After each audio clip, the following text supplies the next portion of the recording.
Hey everyone, David H. here with Social Expression. Good day, good evening, or whatever time you're watching this. Today's video is entitled, or topic related, who knows, I might change the title. I tend to do that after I make them. Social anxiety causing you to be a spectator of life? Huh? So what does that mean? Well, I'm sure you know what it means right off the bat. Is that when we have a lot of social anxiety, we don't leave our house. We might watch a lot of movies, read a lot of books, or when we are out, it's almost as if life is going on in front of us on a screen, and you feel disconnected from it. Even to the point where you're actually talking to somebody, you feel real disconnected.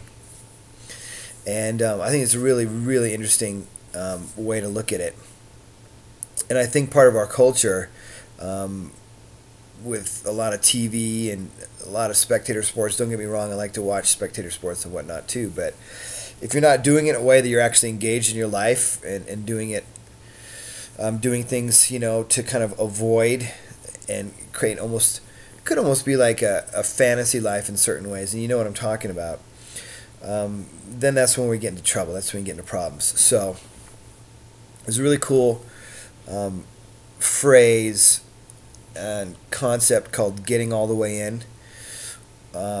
This guy, Dr. Robert Glover, has this dating for men site called No More Mr. Nice Guy. And he helps nice guys, get better at dating and not, there's a lot of behaviors and stuff he's found over the years in working with people. He's a therapist. And he has this thing called getting all the way in, and it really applies to anything in life. And it's basically kind of committing and almost recommitting every day. I have to do it often when I find myself slowing down, and maybe I'm not doing something for my business. Maybe I'm not doing something with exercise, and I need to go, what am I doing here? I'm not fully engaged here in my life. You can kind of feel it. You feel numb. You feel lazy. You feel just disconnected. Put whatever words that describe it there for you, if you can relate to what I'm saying here. And so, we can do an affirmation or rational statement, something like that, on getting all the way in, or I am all the way in my life. I choose to be all the way in my life right now. Something like that. So, and sometimes, just the concept is powerful enough. The affirmations are good reminders. They are reprogrammers and reminders, but kind of feeling into it and just saying, okay, I'm all the way in, and then stepping into action.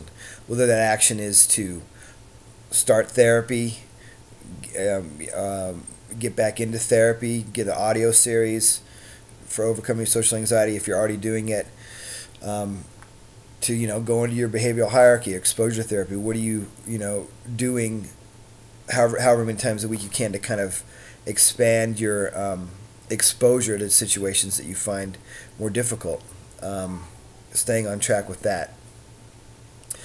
So I just think that's a really important concept, not only for social anxiety sufferers, but for people in general in life. It's pretty powerful, and it's my aim to talk about social anxiety recovery, but hopefully along the way some of what I teach and communicate will affect your life in other ways, and of course we know being social can affect your life and open doorways to new things that happen in your life that weren't there before if you're really reclusive.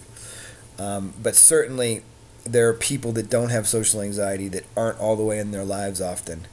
They're not fully engaged. And we're not always fully engaged. It's not always about being 100% fully engaged all the time. But it's when you catch yourself saying, something's off track here, something's not right, I need to get back into my life. I need to get into life and not be a spectator and watch things go by. And, as always, the trick is not to beat yourself up for having done that.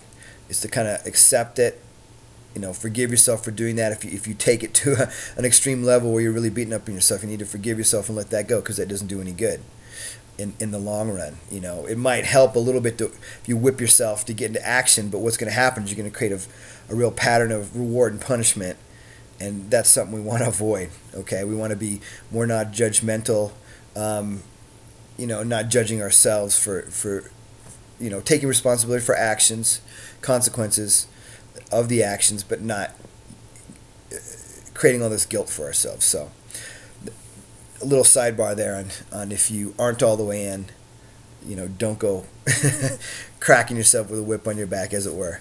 All right, so thanks for watching today. Leaving any comments and questions below the video as usual, and I look forward to hearing from you guys, and have a good one. Bye.